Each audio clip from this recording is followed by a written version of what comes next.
દક્ષિણ ગુજરાતના મુસાફરોની સુવિધામાં વધારો કરતા અંકલેશ્વર સિટી ડેપો ખાતેથી 3 નવીન એસટી બસોના રૂટનો વિધિવત પ્રારંભ કરવામાં આવ્યો છે.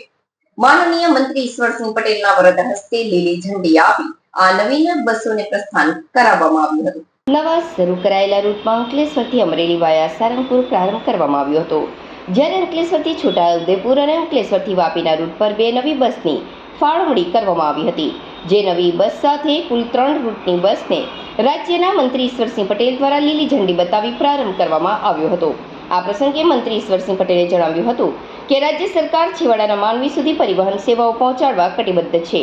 સારંગપુર જેવા ધાર્મિક સ્થળો અને અમરેલી તેમજ વાપી જેવા ઔદ્યોગિક અને વ્યાપારિક કેન્દ્રો સાથે સીધી બસ સેવા શરૂ થવાથી શ્રદ્ધાળુઓ, વિદ્યાર્થીઓ અને નોકરિયાત વર્ગને મોટો લાભ થશે. આ સુપ્રસંગે વિભાગીય નિયામક ભરૂચ વિભાગ, અંકલેશ્વર ડેપો મેનેજર, એસટી નિગમના કર્મનિષ્ઠ કર્મચારીગણ તેમજ સ્થાનિક અગ્રણીઓ ઉપસ્થિત રહ્યા હતા. આ કાર્યક્રમમાં મોટી સંખ્યામાં મુસાફરો અને જાહેર જનતાએ ઉત્સાહભેર ભાગ લીધો હતો અને નવી સુવિધા આવકારી હતી.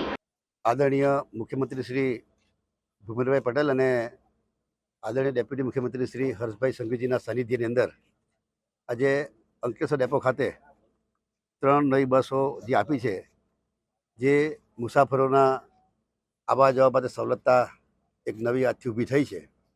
એમાં અંકલેશ્વરથી અમરેલી વાયા સારંગપુર હનુમાનજી, બીજી એ બસ છે અંકલેશ્વરથી વાપી, ત્રીજી બસ છે અંકલેશ્વરથી સુરત અને સુરતથી છોટાઉદેપુર. આમ 3 બસો આજથી અહીંયા શુભારંભ અંકલેશ્વરથી થઈ રહ્યો છે. ત્યારે લોકોએ સારંગપુર હનુમાનજીના દર્શન માટે જવું હોય તેના માટે પણ અંકલેશ્વરથી સારંગપુર અને સારંગપુરથી રિટર્નમાં ફરી પાછા દર્શન કરીને અંકલેશ્વર આવી શકે એ પ્રકારની સુવિધા પ્રાપ્ત થાય. ત્યારે આવનાર દિવસોમાં એસટી નિગમની વાત કરીએ, દર વર્ષે નવી બસો દરેક ડેપોને આપી રહ્યા છે. સાથે સાથે જે ભૂતકાળની વાત કરીએ ત્યારે ખખડધજ જે બસો આવતી તેની જગ્યાએ આજે સારી કન્ડિશનવાળી બસોનું અહીંયા